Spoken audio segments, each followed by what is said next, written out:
Support comes from Missouri Forest Products Association, committed to sustainable and sound conservation of the state's forests, which support more than 41,000 Missouri jobs, resulting in a $10 billion industry. ChooseWood.com. From St. Louis Public Radio. This is St. Louis on the Air. I'm Elaine Cha.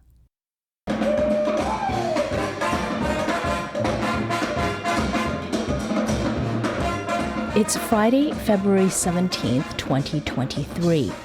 That means 4-ish days to get your beads, masks, and insulated tumblers in order for Mardi Gras.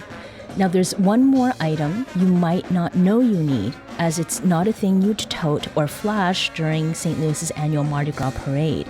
It could, however, be something you should put into your belly to carry you, as they say, laissez les bon temps rouler, along our downtown South and Soulard streets. And that is, of course, king cake.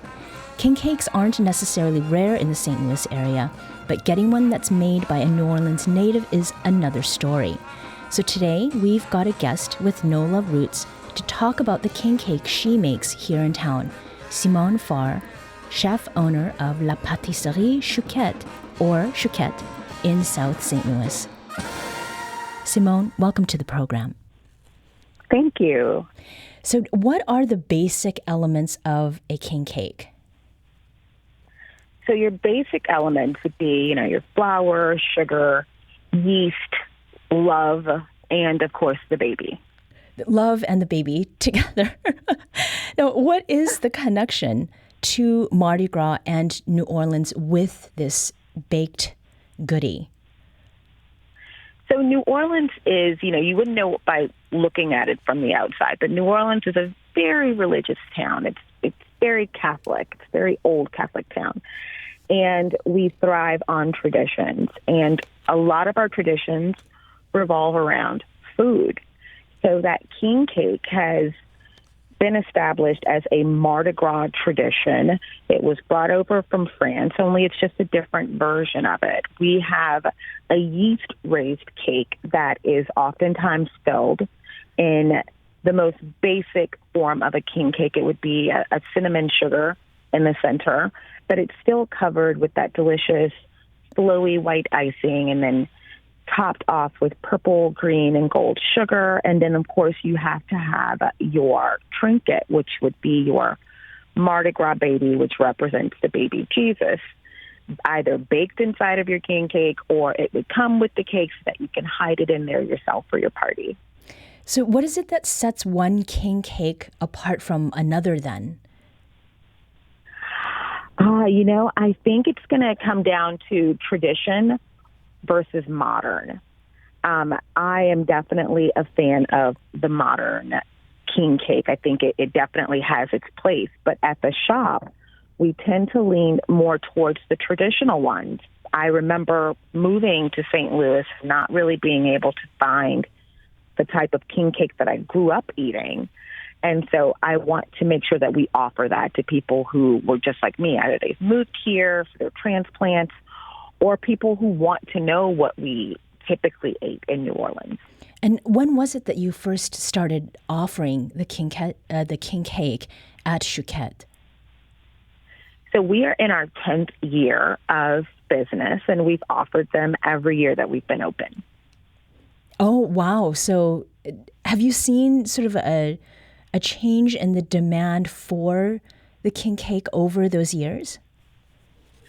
Definitely. I think the more aware the people become of it, I think that their curiosity is piqued and people want to taste it. They want to participate in it. And they start to realize that Mardi Gras goes far beyond, public drunkenness and that there are, traditions and things to uphold during Mardi Gras season. And if you're eating, your king cake and it's Fat Tuesday, that's for a lot of people who are going into Lent and they're maybe going to give up sweets, God forbid. That's their last brush with, anything truly delicious. So we do see a higher demand as the years go on. And this year is no different. We've actually sold more than we've ever sold in the past. Well, and I managed to get my order in for one just yesterday, so I'm looking forward to it. Now, Oh, nice. when I open my box with the king cake, where is the baby going to be? Okay, so this is a bit of controversy. Our king cakes, we do not bake the baby inside of the king cake, simply because St. Louis is not a king town. If we were in New Orleans, we would hide your king cake babies somewhere in the cake. You wouldn't know until you had your party and you sliced it up and then someone got the baby and then they revealed that they had it. But here, because I don't want any chipped teeth and any complaints, we put the baby within the little hole on top so that you can see it clearly, and then whoever's picking that king cake up and serving it, they can hide the baby inside themselves. So the insertion is up to the purchaser of the cake. Definitely. What are the babies made of, and where do you get them from? So the babies can be made of a variety of things, and babies weren't always used throughout history. Sometimes a little bean was used many years ago, or you could have used a doubloon or an actual gold coin. So for me, we use babies that are very similar to the ones that we had growing up in New Orleans, and they're these little naked babies that are not even an inch long, but they are definitely not edible. You can even get ones that are purple, green, and gold. You can get black babies, white babies, Asian babies, Hispanic babies. The babies come in, a rainbow of colors now, but typically they are made of plastic. Mm-hmm.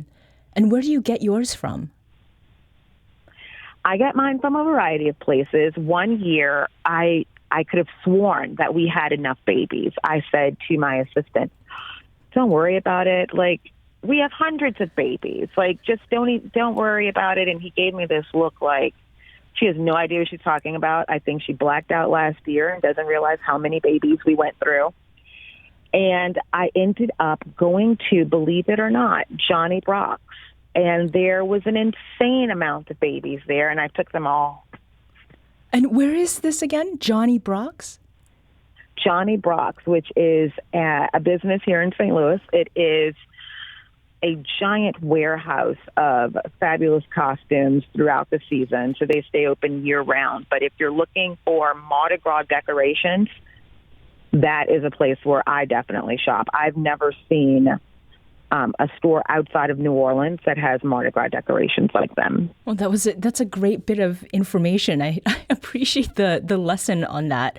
I'm clearly not a St. Louis native, but I'll have to check it out. Now, your king cakes are made with one of 3 different fillings. You mentioned the traditional cinnamon before, but you also offer the strawberry cream cheese and now is it praline or is it praline? We offer praline. That word could also be pronounced praline, but it would be referring to hazelnut. So we offer the southern pecan, so it's praline, which we make praline candies the same way that we would have in New Orleans, and then that gets crushed into a filling to go inside of the dough before it's baked. We're speaking with Simone Faure, who is the chef-owner of La Pâtisserie Chouquette, or Chouquette, in South St. Louis, and we're talking about king cakes and heading into some conversation about other things that are associated with New Orleans and St. Louis. Now, the fleur-de-lis is commonly associated with St. Louis, but of course it's not at all limited to STL. Is there some form of fleur-de-lis that is a common decorative element for king cakes, and how often are they actually edible? So I had not seen a fleur-de-lis on king cakes. I put fleur-de-lis on my king cakes because I think that it's a beautiful little touch. They're made of chocolate when we do them, and then they are painted gold. And They are edible, but I just think it's an added bit of fun. Like maybe I imagine that whoever gets the king cake baby, because we don't include a little crown with it, I imagine that whoever does get it, that person gets to eat that little fleur-de-lis. So it added as incentive. A little prize. Yeah. Well, and speaking of fun, I slid into your DMs, as they say, when you posted a king cake photo and a hilarious anecdote about king cakes in elementary school. Simone, when did you eat your first bit of king cake? Oh my goodness, that's like asking me when I first had solid food. I have no idea when I had the very first king cake. I would imagine, though, that it would probably be when school started, so probably first grade, because it was definitely a tradition that on Fridays during the Mardi Gras season, you would have king cake in class. So I imagine that it would have been then. And when was it that you first baked one yourself? Probably in culinary school. And I honestly don't think that it was fit for human consumption. I remember in a class of raised doughs that there these monstrous things that were coming out of all of our ovens. And my thought was, put more sugar on it. Just put more icing on it. It'll be fine. It was not fine, because it can look like $1 million and taste like, yes, like it is not of this earth. And so that would have been the first time that I made one. And who is it that makes your favorite king cake back in New Orleans? In that Instagram post that I mentioned, I did notice that someone asked if you shipped to New Orleans, and you came back with, that is not the thing to do. So who makes your favorite king cakes in your hometown? Oh, I'm not going on public record with that answer. However, I will say that Randazzo's, Gambino's, Lawrence's, Be Sweet Bakery, and Folong have some of the best king cakes in all of New Orleans. And between those places, you can get traditional as well as non-traditional, and as well as savory king cakes. And there's also Gracious Bakery in New Orleans, and they have delicious king cakes. And their spin on the king cake is, it shows you just how much king cakes have evolved. I saw that they were doing one that was strawberry, but it was pink and shimmery on the outside, and it just makes your heart happy. So in addition to king cake, there are other things that you make that bring a taste of New Orleans to St. Louis. What other items do you make at Chouquette that puts a bit or a lot of New Orleans on your menu? So I think the biggest thing right now would be our afternoon tea menu. We have served afternoon tea for 10 years, and it's always been a delicious assortment of our take on afternoon tea. But it was decidedly, it was very British. And at some point I said, why are we doing this? Like, you can get cucumber sandwiches any place. You can get, all of these little things that aren't necessarily the things that make me go, oh, I can't wait to eat that. Like, I know it's going to be delicious. I know what's gone into it, but it just was no longer exciting. So I said, we're going to do a New Orleans afternoon tea. New Orleans tea doesn't necessarily, exist. Like, we don't stop midday and have tea, or late, afternoon and have tea in order to get us through to the next meal. We just eat. But for the sake of a tea time, I wanted to do bite-sized things that were very New Orleans. And so we've got miniature po' boys on croissants. So that's a miniature shrimp po' boy. We've got white chocolate bread pudding and crab meat cheesecake. And these are things that are very indicative of New Orleans, but they're served in a way that gives you almost like a little introduction. It's not a huge commitment, but it's definitely a commitment to making yourself happy through flavor. Well, and it sounds like the parallel to reading short stories over novels. It's a little less commitment, but very much a lot of enjoyment. Are there one or two items with an unmistakably Simone Faure twist or touch? So I would say our macaron, definitely. We've often been told that the macs that we make are unlike ones that they've had previously, wherever people have tried macaron. You can get them all over the world now. In texture as well as in the flavors that we offer. And definitely, like this weekend, we're going to be offering our crawfish pies. And it's definitely not something that you would typically get just any place. Even finding them in New Orleans outside of festival seasons is difficult to get. But the dough that we use, the way that the dough is seasoned, tonight I will, make the filling for that. And I always say, if you're not sneezing, it ain't seasoned. And so that is definitely a very Simone thing. I'm glad that you brought up macaron because that is something that you are known for here in the region. And you have made ones that have the St. Louis twist. I've seen ones that are blues hockey themed, as well as I believe a gooey butter cake. What are some of the other St. Louis themed macarons you have made, and how popular are those items? So we offered a collection called the 504 in the 314, and it was essentially 6 504 flavors, which is the New Orleans area code, and 6 St. Louis inspired flavors. One was Blueberry Hill, but we called it Bluesberry Hill. And it is blueberry and lemon and poppy. We also have the Hill, the Hill Mac, and it's a cannoli flavor, and the shell, it resembles the Italian flag. That one is insanely popular.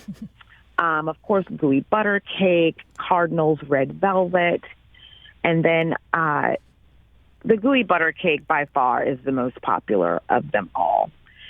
We offered them last year, and they're coming back this year for National Macaron Day. As far as your clientele, do you draw other transplants from New Orleans and, NOLA files? You did mention that people come through your shop, but how do you know that those folks are coming with that sort of accompanying their bellies through the door? I would like to say that I can spot a New Orleanian from anywhere, but that's not true. So when you meet somebody from New Orleans, it's not just enough to be from New Orleans. We proclaim that we are from New Orleans. Like, we can't wait to get out of New Orleans so that we can tell people I left the city. But once we leave the city, we're like, I'm from New Orleans, right? When I lived in New Orleans, right? Well, growing up in New Orleans was like, so I know that they're from New Orleans because they come in and they tell us that they're from New Orleans. And they'll say usually, I heard that the owner's from New Orleans. And they come looking for you. Yes.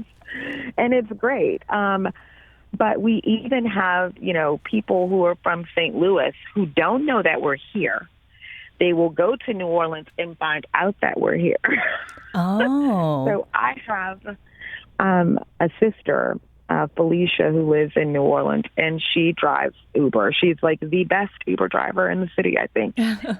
But she has Chouquette merch in her car. Oh. And so when people get in her car, she's telling them about Chouquette. And we've had so many people come through our doors because they were in her car in New Orleans, and especially people who live here in St. Louis, and they'll say, I met your sister. This is insane. I had no idea you existed, and she told us all about you. And it happens every weekend. That's fantastic. And it also, I think it speaks not only to the spirit of New Orleans and your sister out there in her car, but something that I feel like I've observed here among St. Louisans, that there's a unique kind of embrace. Now, Chouquette is the name of the bakery, and we talked about the name over the phone. What is a Chouquette, and do you make Chouquettes at your shop? So a Chouquette is a small pastry that is reminiscent of that of a profiterole, only it's not filled, and it's covered in rock sugar. And it's eaten oftentimes on your wedding day in France. We started out making Chouquettes and then realized nobody really knew what they were. And so we stopped offering them. And I've been toying lately with the idea of bringing them back, simply because I think that now people are far more willing to just sort of come along for the ride and learn about different things. Whereas when we opened 10 years ago, even the name of the shop was a bit of a challenge for many people. But we don't currently offer them. I personally, I prefer my profiteroles, my puffs, to be filled with delicious cream, like the ones that we make. But it could make a reappearance. So I have a final Mardi Gras specific question, and you spoke earlier about those crawfish hand pies, which I've heard are miracles in and of themselves. You will be making the hand pies. Are there any other Mardi Gras exclusives that you'll be offering at Chouquette, either this weekend in pre-party mode or on Mardi Gras Day, which is Tuesday the 21st? So this Saturday, we will have our crawfish pies on hand. We're planning to do beignets. I've got blackberry bread pudding. So we are planning to do some things. Like I said, we did sell far more king cakes than we have in the past. And we're now wondering if we bit off more than we could chew, because we do have our Saturday Mardi Gras festivities coming. But we're going to try to get to as many things as we can, with lots of prayers, fingers crossed, and Red Bull. Oh, well, that sounds just right in preparation for Mardi Gras. I hope the chewing is fast and the digestion is as friendly as possible. Simone Faure is the pâtissier and chef owner of La Pâtisserie Chouquette, or Chouquette, in South St. Louis. The shop happens to be a semifinalist for the 2023 James Beard Award for Best Bakery. She spoke with us about her king cakes and other goodies she makes with real New Orleans cred. Thank you, Simone, for talking with us today. Thank you. This episode was produced by Elaine Cha. Audio engineering and podcast design by Aaron Dorr. Our production intern is Avery Rogers. Our executive producer is Alex Hoyer. St. Louis on the Air is a production of St. Louis Public Radio. Understanding starts here. Our podcast proudly supports St. Louis artists by using music from Life Creative Group.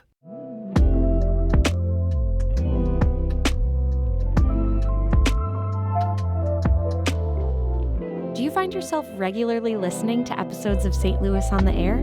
Suggest us to a friend you think might enjoy our conversations. And leave us a review and rating on Apple Podcasts on the App Store. It's the simplest way to help people discover our show. Thanks. St. Louis Public Radio is a member-supported service of the University of Missouri St. Louis.